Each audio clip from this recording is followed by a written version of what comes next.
everyone, what's up? My name is Joss and welcome back to my channel Squibbles Reads. Today, I'm super excited to make this video because I'm doing a non-spoiler review of my most anticipated book of 2017, and that book is Little Fires Everywhere by Celeste Ng. Celeste Ng also wrote another novel called Everything I Never Told You, which was one of my favorite books that I read in 2016, and a very big thank you to Penguin Press who sent me this finished copy for an honest review. Little Fires Everywhere takes place in the suburbs of Shaker Heights in Cleveland, where a family of a mom, dad, and 4 kids called the Richardsons live very comfortably in a big house, and they also have a rental property which they are renting to someone who is new in town. We have a mom named Mia Warren, and she is an artist and a photographer, and she works also some other odd jobs, and basically lives paycheck to paycheck, and she also has brought along with her her high school age daughter named Pearl. Pearl starts hanging out with all 4 of the Richardson kids, and she has a different dynamic and relationship with every single one of them. And the story weaves into 2 different mysterious elements. So the first one is that Mrs. Richardson starts feeling a little bit wary about Mia, so she starts digging into her past. And then the other kind of mysterious storyline is that Mrs. Richardson's best and closest friends, who are the McCulloughs, they adopt a Chinese baby daughter who was left outside of a fire station. However, Mia goes and uncovers something with this part of the story, and then there is a custody battle for the baby. So we open the book actually at the very end of the story where we see the Richardson house, and inside the Richardson house there have literally been little fires set in each one of the rooms. Then there is a time cut, and then we jump to the very beginning of the story. For the first quarter or so of the book, we follow the families and we learn more about their set of morals and their judgments and their viewpoints on things that later become themes in the book. So for example, adopting children, abortion, and different ways that families can raise children. Elena, who is Mrs. Richardson, she was once a journalist, but then she gave up her career to stay in the suburbs and raise her family. Her oldest daughter, Litsy, she is extremely popular. She has a boyfriend and a really close best friend. Then second from the top, we have Trip. He is an athlete and he's also pretty well liked. And then next comes Moody, who is a son, and he really lives up to his name. He's more quiet, he's more moody, he is intelligent, he's more like bookish type oriented.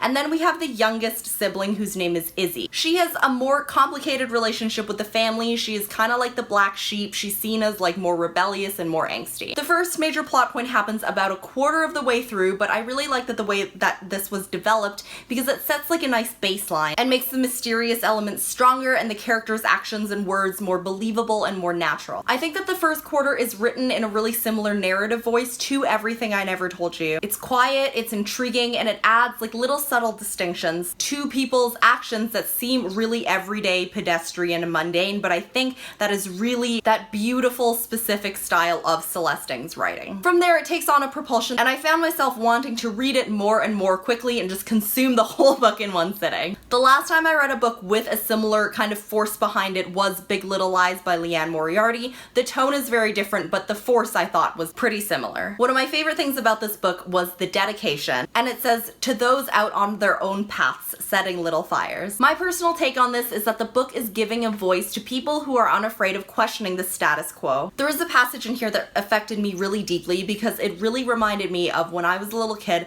and when I was trying to find things like toys or books with characters in them whose experience reflected my own experience and who looked like me. And it discussed how for a long time there were no Barbies that were anything other than Caucasian, so little girls who were Caucasian with blonde hair, brown hair, and red hair all found themselves represented, who had a certain body type, but anyone outside of those norms were not represented. And then when they started making dolls who were not Caucasian or had different body types, they really jacked up the prices on those dolls, so much so that there was definitely a stark contrast between the two. It discussed how the few books that did feature Chinese characters in them were drawn such that their eye shape was so dramatic and stereotypical, and they would wear things like around to school or in the kitchen or when they were relaxing that Chinese people typically only wear on like festivals or like on New Year's. And there were some characters in the book that were not Chinese that would argue, well, you know, at least you do have representation. But this in turn creates more loneliness, more isolation, and sadly in this case it was the status quo. And while it was not explicitly said, the character that brought up the dolls and the characters in the books was setting a little fire. Another phrase that came up a few times was that we live in a place that doesn't see race,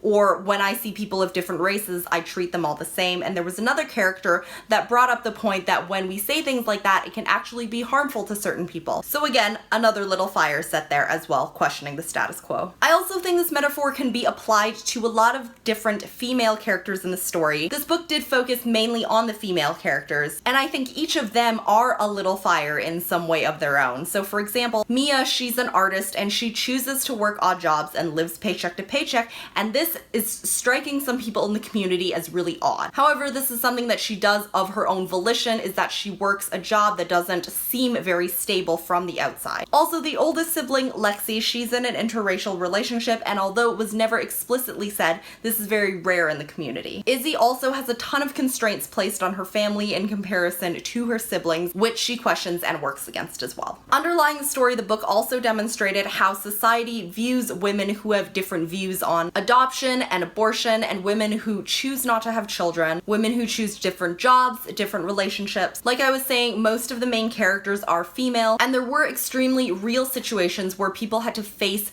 making decisions that a lot of them were based on being afraid of certain outcomes or certain situations. Overall, if I had to compare this one to Everything I Never Told You, I would say that Everything I Never Told You is a little bit tighter. It is definitely shorter. There's less room to breathe, and when I was reading Everything I Never Told You, I found myself wanting to slow down my reading. However, with this book, I had a lot of trouble slowing down my reading. There is a little bit more of a force behind it, so if you do like a little bit more plot and a little bit more twists and turns, I would recommend this one over Everything I Never Told You. But in terms of tone and style, I think they are very much similar and very particular to Celeste's writing, which I totally adore. Like you probably know, I did have really high expectations going into this, and I was not disappointed at all. I would recommend this if you have read her first novel or if you are just going in cold, and I think it was 100% worth the wait. So that is it for this non-spoiler review. If you guys are looking forward to this book, if you have read it already, please do share your thoughts down in the comments below. Thank you so much for watching. I will see you guys in my next video. Bye!